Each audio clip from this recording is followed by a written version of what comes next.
Hello, drama students. It's great to see you again, I think. Have you been thinking about any ideas we'll want to include in our Among Us performance?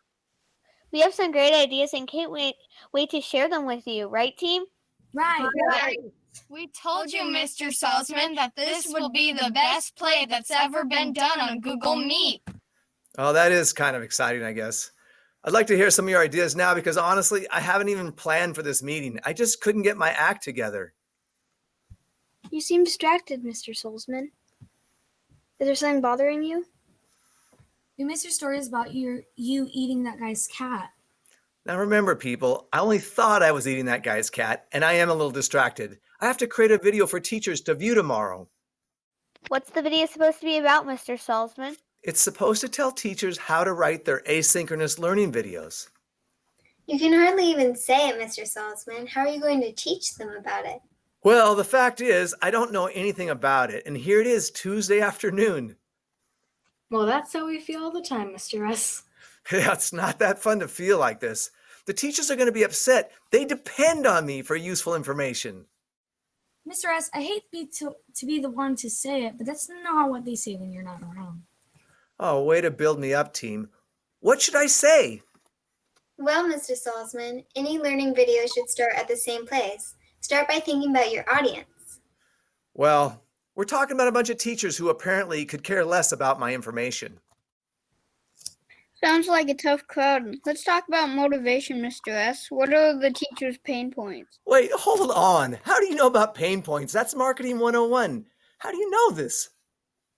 You may not realize it, but we're actually pretty smart about motivating people to do what we want them to do. Knowing and solving someone's pain points is pretty basic stuff to us. Well, we're talking about teachers, so time is probably the biggest one. Teachers just don't have enough time. They want to make effective videos, but there are too many other things they have to do as well. In order to save time, let's keep it really basic then, Mr. S. We don't want to waste their time. Are our teachers here familiar with Educational Video Pyramid? You mean that visual created by Vanderbilt University? I don't think so. I mean, I'm not really that familiar with it either. It's a graphic that shows for a learning video to be effective, it's important to think about 3 supporting elements. Yeah, I think I know what you're talking about, but could you remind me what those 3 elements are again? Effective videos are created when you take into account the cognitive load, the learner's engagement, or the effective domain, and the learner's need for active learning. Well, that sounds like too much for one video. What do you think? It is. Let's make sure it's short so they'll have time to watch it.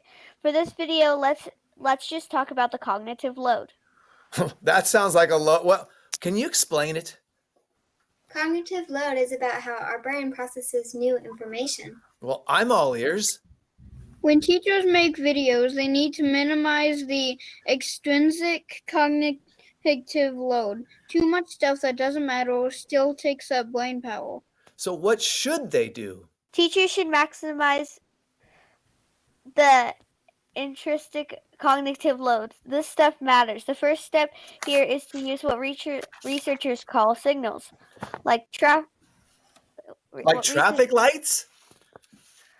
No, Mr. S. Signals are the use of a text, voice, or image to emphasize the important stuff. By telling students what's important with clear signals, it makes it easier for us to learn. Well, what comes next? Research has shown the importance of segmenting the videos. Try to keep the video about one idea. Do you guys even go to this school? Teachers sharing one idea? That'll never happen. It requires a specific focus. You can make more videos if you have more to teach. If students only have one idea to focus on, they will know whether they need to rewatch the video or not. If you have to put in more than one idea in a video, you should make sure to break up the video with opportunities for students to pause and reflect. Okay, well that makes sense. What else should teachers know? Teachers should always read their videos. They should remove anything that isn't absolutely necessary. The extra stuff is a distraction and risk losing your student audience. Well, that does seem to fit the idea of keeping the video about a specific thing. Anything else I should mention? Tell them about matching modalities. This means teachers should try to combine the audio and verbal learning channel with the visual and spectacular channel at the same time to teach new stuff to students. Adding them together makes videos more effective. Well, I'm not sure what you mean. How should they do this? Teachers like to talk. When they write their videos, they should be thinking of images that can support what they say. Pictures and words combine to help our brains digest the learning, and it even helps us with engagement. Seems like you all know a lot about learning videos. How is that even possible? Well, we have to watch a bunch of them. In our free time, we've been learning about how to make them better. I know I've watched a few videos. So, what I've heard from you today is that teachers should really focus on teaching one thing very clearly without distractions. That's right. Focus on one idea. And the best way to do this is by providing learning signals, by segmenting their videos, and by weeding their content. Oh, and by matching their modalities. Hey, you're a quicker learner than we thought, Mr. S. Anything else you'd like me to tell the teachers about their asynchronous learning videos? Teachers should always be looking for the story. It turns out that stories help us put information into context. Okay, but come on, there isn't always a story to go with this stuff. You'd be surprised, Mr. Salzman. Little creativity can put a story around almost anything. Could we start working on Among Us? Of course we can. I just wish I could come up with a story for this video. Oh, and thanks for your help.